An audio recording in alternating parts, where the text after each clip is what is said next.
Hello friends, आप लोग को MG24 क्लासेस में स्वागत है। आशा है कि आप लोग अच्छे से होंगे। तो ये आप लोग का चल रहा था बोट एंड स्ट्रीम, जो कि आज इसका तीसरा लेक्चर होने वाला। और पिछले लेक्चर में ये 2 क्वेश्चन दिया गया था। तो चलिए पहले इसका सॉल्यूशन करते हैं, फिर और भी आज क्वेश्चन को देखते हैं। तो क्वेश्चन क्या बोला जा रहा है कि एक नाव ए की शांत जल में चाल तथा नदी में धारा की चाल का अनुपात 4:3 है। यानी नाव ए जो है शांत जल में चाल, शांत जल का नहीं मतलब स्टिल वाटर में, और धारा की चाल का अनुपात, धारा मतलब भी, उसका अनुपात दिया हुआ है 4:3। तथा नाव बी, एक नाव ए है और नाव बी है, तथा नाव बी की शांत जल में चाल, शांत जल मतलब स्टिल वाटर, तथा धारा की चाल का अनुपात, धारा की चाल मतलब भी 5:4 है। तो नाव ए और नाव बी की शांत जल में नावों की चाल का अनुपात, शांत जल में दोनों का अनुपात पूछा जा रहा है, नाव ए और नाव बी का। तो सबसे पहले देखिए यहाँ पर, अगर मान लीजिए नाव अलग अलग है पर दोनों के लिए धारा क्या होगा, समान होगा। तो धारा यहाँ पर एक का 3 दिया हुआ है, एक का 4 दिया हुआ है। तो आप पहले धारा को सेम कीजिएगा। तो सेम करने के लिए क्या कीजिएगा, 3 का टेबल में 4 नहीं आता है, 4 का टेबल में 3 नहीं आता है, तो आप इसको 4 से मल्टीप्लाई कर दीजिए और इसको 3 से कर दीजिए। तो अब आपके पास ये क्या हो जाएगा, 4 चौके 16, 4 दिया 12, धारा की चाल 12 किलोमीटर प्रति आवर। यहाँ पर मल्टीप्लाई की जाए तो 5 दिया 15, 4 दिया 12, धारा की चाल 12 किलोमीटर प्रति आवर। अब दोनों के कंडीशन में धारा समान होगा, क्योंकि नदी में धारा दोनों समान हो, नाव का चाल अलग अलग हो सकता है। तो अब बोला जा रहा है कि नाव ए की चाल और नाव बी का शांत जल में नाव के अनुपात बताना है। तो ए का कितना है 16 और नाव बी का कितना है 15। तो अनुपात क्या हो गया 16:15। तो ये आपका ऑप्शन कौन सा सही है, तो ऑप्शन बी आपका सही है, 16:15। नेक्स्ट क्वेश्चन को देखते हैं। एक नाव की शांत जल में चाल 5 किलोमीटर प्रति आवर है। शांत जल बोला जाए तो उसको क्या बोले हमने, स्टिल वाटर। स्टिल वाटर में क्या है 5 किलोमीटर प्रति आवर है। तथा धारा की चाल, धारा की चाल मतलब भी दिया हुआ 1 किलोमीटर प्रति आवर। यदि वह एक निश्चित दूरी जाकर वापस आने में 75 मिनट का समय लेता है, मतलब गया और रिटर्न आया तो 75 मिनट का समय लेता है, तो वह निश्चित दूरी क्या है। तो दूरी मतलब हमको डिस्टेंस पता करना है। अच्छा, अगर धारा की दिशा में जाता तो डाउन स्ट्रीम में गया और रिटर्न आता है तो अप स्ट्रीम में आता है। तो पहले हमको दोनों का स्पीड पता होना चाहिए, ठीक है। तो हम स्पीड निकालेंगे, तो डाउन स्ट्रीम का स्पीड कैसे निकलता है, तो स्टिल वाटर प्लस भी। तो स्टिल वाटर कितना 5 और भी कितना 1, तो 6 किलोमीटर प्रति आवर हो गया। अच्छा, अगर अप स्ट्रीम का स्पीड निकाला जाए तो स्टिल वाटर माइनस भी, तो स्टिल वाटर कितना दिया 5 -1 यानी 4 किलोमीटर प्रति आवर, ठीक है। अब आपके पास टाइम इक्वल टू क्या होता है, टाइम इक्वल टू डिस्टेंस बटा स्पीड होता है, डिस्टेंस बटा स्पीड। तो डिस्टेंस हमको नहीं पता, तो हम मान लेते हैं कि x किलोमीटर गया और डाउन स्ट्रीम में गया, तो डाउन स्ट्रीम का स्पीड कितना 6 किलोमीटर, और रिटर्न आता वही दूरी x किलोमीटर, किससे, तो रिटर्न आना मतलब अप स्ट्रीम, तो 4 किलोमीटर प्रति आवर। तो समय लगता है कितना 75 मिनट लग रहा। तो मिनट को हम किस में चेंज कर दें, आवर में, तो आवर कितने 60 से डिवाइड कर दें। अब इसको सॉल्व करिए, 15 4 जा 60 और 15 5 जा 75, तो 5/4। इसको आप एलसीएम लीजिए, 6 4 का 12, 6 का टेबल कितने बार पड़ी तो 12 है, तो 2 बार तो 2x, प्लस 4 का टेबल कितने बार तो 3 बार तो 3x। तो यहाँ पर अब आपके पास कितना हो जाएगा, 3 और 2 5x/12 इक्वल टू 5/4। इसको उधर भेज देते हैं, तो x equal to 5/4 into 12/5, 5 5 cancel, 4 3 जा 12। x का वैल्यू क्या हो गया 3 किलोमीटर। x क्या माने थे हम लोग, डिस्टेंस माने थे, तो डिस्टेंस कितना आया 3 किलोमीटर। चलिए ऑप्शन को देखते हैं 3 किलोमीटर कौन सा है, तो ऑप्शन बी आपका सही है। तो आप इसे स्क्रीनशॉट ले लें।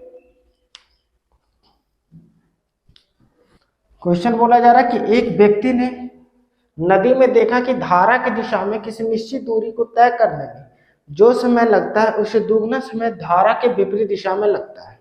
यदि नदी में धारा की चाल 2 किलोमीटर प्रति आवर है तो शांत जल में नाव की चाल क्या है। देखिए क्या बोला कि एक व्यक्ति ने नदी में देखा कि धारा की दिशा का मतलब डाउन स्ट्रीम में निश्चित दूरी तय करने में जो समय लगता है उससे दोगुना समय धारा के विपरीत दिशा में लगता है। मतलब डाउन स्ट्रीम में जो समय लग रहा है टाइम, उससे दोगुना समय धारा के विपरीत दिशा में लगता है। तो अगर आप इसको 1 मानते हो तो इसको क्या मानना होगा 2, दोगुना समय लगता है। अब आपको पता है सर कि distance equal to speed into time होता है। यहाँ डिस्टेंस क्या दोनों के लिए कांस्टेंट है। जब डिस्टेंस कांस्टेंट होता है तो speed inversely proportional to time या time inversely proportional to speed होता है। तो यहाँ पर टाइम दिया हुआ 1:2, तो हम यहाँ पर स्पीड कह सकते हैं कि 2:1। इसी को आप कह सकते हो 2x और x भी कह सकते हैं। अब आपके पास दिया हुआ यदि नदी में धारा की चाल 2 किलोमीटर प्रति आवर है, धारा की चाल करने मतलब कि v दिया हुआ है 2 किलोमीटर प्रति आवर, तो v कैसे निकालते हैं, तो down stream minus up stream बटा 2, ये v होता है। डाउन स्ट्रीम यहाँ पर कितना है 2x है और अप स्ट्रीम कितना है यहाँ पर x है, ये क्या है x, क्रॉस कर दिए क्योंकि इन्वर्सली प्रोपोर्शनल होता है। तो x division by 2 equal to v कितना है 2 किलोमीटर।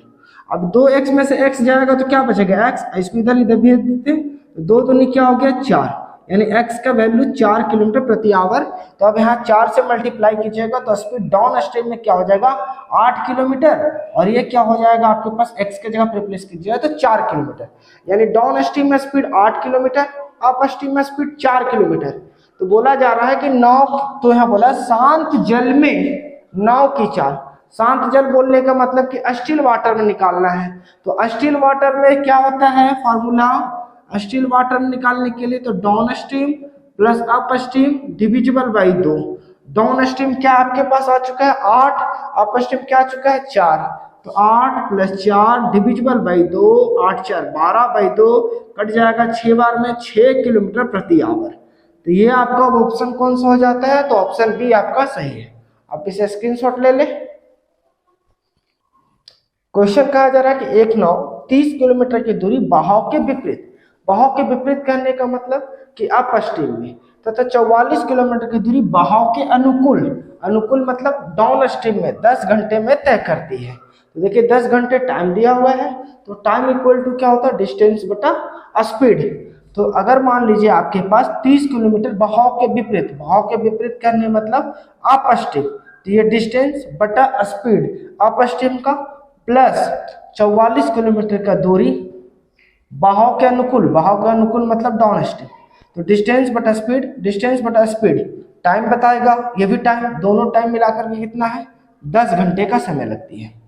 ठीक है। दूसरा, यदि नाव 40 किलोमीटर बहाव के विपरीत मतलब अप स्ट्रीम में 55 किलोमीटर बहाव के अनुकूल मतलब डाउन स्ट्रीम में कितने का समय लेती है 13 घंटे का समय लेती है। तो शांत जल में नाव की चाल क्या है, शांत जल मतलब स्टिल वाटर में पूछा जा रहा है। तो स्टिल वाटर निकालने के लिए आपको फॉर्मूला पता है कि स्टिल वाटर के लिए क्या होता है down stream plus up stream divisible by 2। तो आपको डाउन स्ट्रीम और अप स्ट्रीम का स्पीड पता होना चाहिए। अब देखिए आपके पास 2 इक्वेशन है, इसको कैसे सॉल्व करें। तो आप देखिए 9th-10th में पढ़ेंगे इक्वेशन कि अगर मान लीजिए 2/x प्लस 3/y = 5 रहता था तो आप लेट मानते थे 1/x = u, 1/y = v।